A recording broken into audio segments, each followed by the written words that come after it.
Speaking of useful idiots, I want to talk about Sebastian Gorka for a moment. A mixture of fascism, of communism, all wrapped up in the religion of Islam. And it's these people you must read and understand if you wish to understand the threat to America and why it truly is an existential threat. He is in the news a lot because Trump and Bannon have put him there. What does it mean that he is in the position he's in right now, and who is he?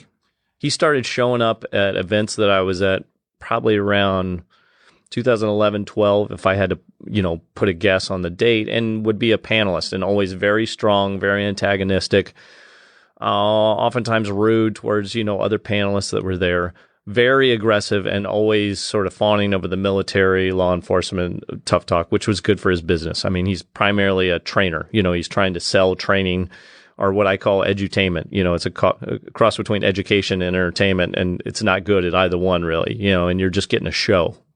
And so what you see is very typical of President Trump, which is he sees somebody that's saying something that he likes or that makes sense, and it's a very simple explanation. He's seeing somebody who's a very good presenter, and Gorka is a very good showman. He's a dynamic, engaging speaker. You can't deny that at all. But under the surface, when you look at his claims and what they're actually about, they're oftentimes very hollow, no more than an inch deep. They play to the audience that is hiring him and bringing him his cash stream. If you want people to read your book, especially Americans, you must have a good story. The first time I watched him, and he repeats this every time, is I know what they're saying because I read the Quran in English. He doesn't know that part because he doesn't know Arabic. And, I've studied it, and all you got to do is read what they say and know that we're at war with Islam. And then he'll sort of tailor back and say radical Islam. And then when you try and pin him down on that, it's like it could be anything under the sun.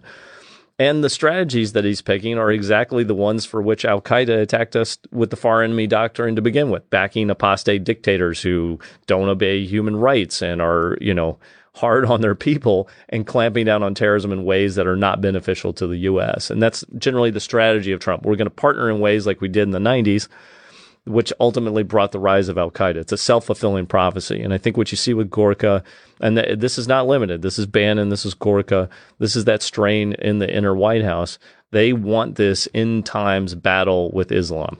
And it's a self-fulfilling prophecy. They'll clamp down and be hard to be tough and look tough in the face of the adversary, which is poorly defined, and that'll provoke terrorist attacks. And they'll say, "See, I told you so. I told you we have to clamp down on them harder." It's a weird phenomenon that they're running with.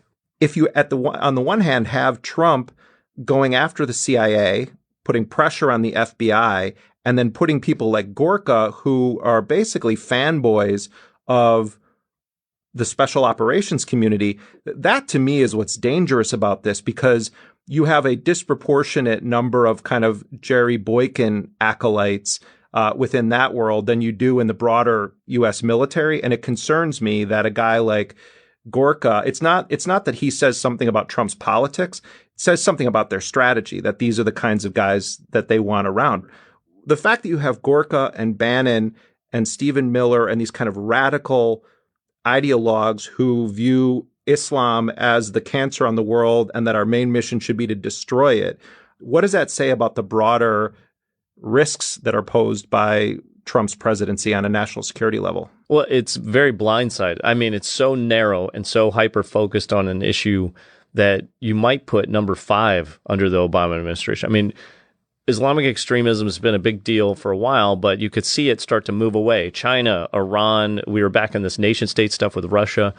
We're now pivoting right back to refighting Iraq in 2005, that sort of thinking. And it's going to blind us to all these other more legitimate threats. For example, I'm really excited about McMaster being in there as a national security advisor because Flynn was deeply scary to me. But if you look at even McMaster, Mattis, Kelly, a lot of these military people they've pushed forward, who's in charge of the cyber attack that hits the United States and is the expert on it? It's definitely not Gorka, Bannon, or any of these folks. They're basically turning a blind eye to every issue except for radical Islam. They're also doing several things. One, they're playing up to war. They're playing up to defense spending, which I just talked about before. And they're playing up to the biggest and best killing machine that's ever been created in history. What is super scary about it to me is you're looking at people who've got a thimble of knowledge about a lot of these groups that we're tackling right now. Al-Qaeda and ISIS have never been so disaggregated and spread on so many different continents. You can't lump them all together. You've got them dangerously lumping Iran, the Muslim Brotherhood, Al-Qaeda, and ISIS all as allies right now. That is lunacy. You're creating a big enemy so that you can then go fight it, when I have to say under the Obama administration and the end of the Bush administration, after the sort of missteps, we really reoriented in a much smarter way to be more nimble and focus on what is the real threat we want to worry about, which is no attacks on the homeland, going after core Al-Qaeda leaders, trying to stay out of a lot of these insurgency campaigns. And we are almost just across the board, the Trump and that inner circle, we're going to undo everything that was done before us, and we're going to double down on those that we want to be most like. And it's a general insecurity. Trump, Bannon, Gorka are insecure about themselves, and the way they build their security is to try and reinforce and touch on those people that are the toughest in the business. Surrounding himself with people like Bannon and Gorka, he's bought into this, and I think can only understand this binary conversation about terrorism. Bannon and Gorka, we'll talk about him.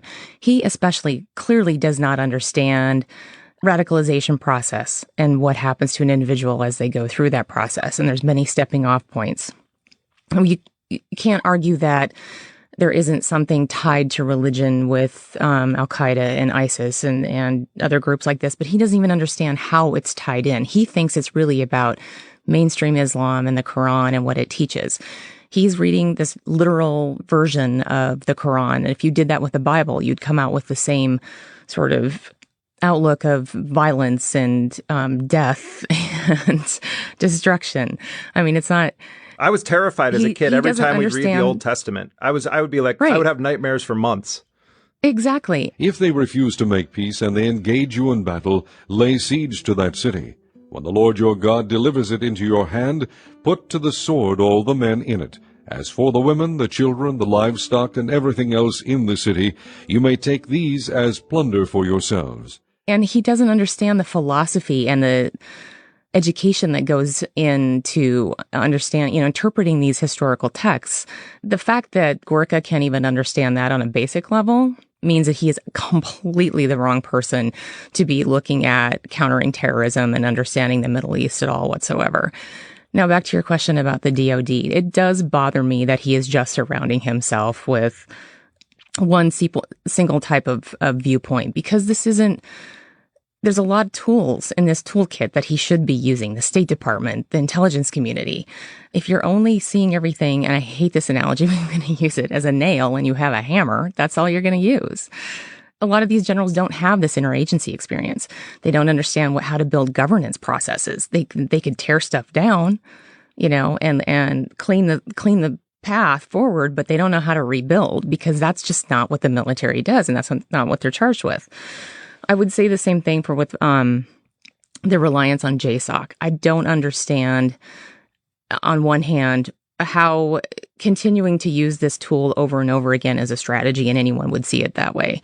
There are limitations to using anything continuously. Same thing with drones. What I don't see at all is a nuance of understanding of global outlook, and in addition to how we can actually develop and enact a foreign policy that's not based on military conditions. On that token, it does seem as though Trump believes that Mike Pompeo is his guy, and Pompeo is the director of the Central Intelligence Agency now. That probably would be of concern to you. I mean, if they're striking deals to get cabinet posts that could potentially compromise them as director of an agency such as the CIA, that could be real problematic.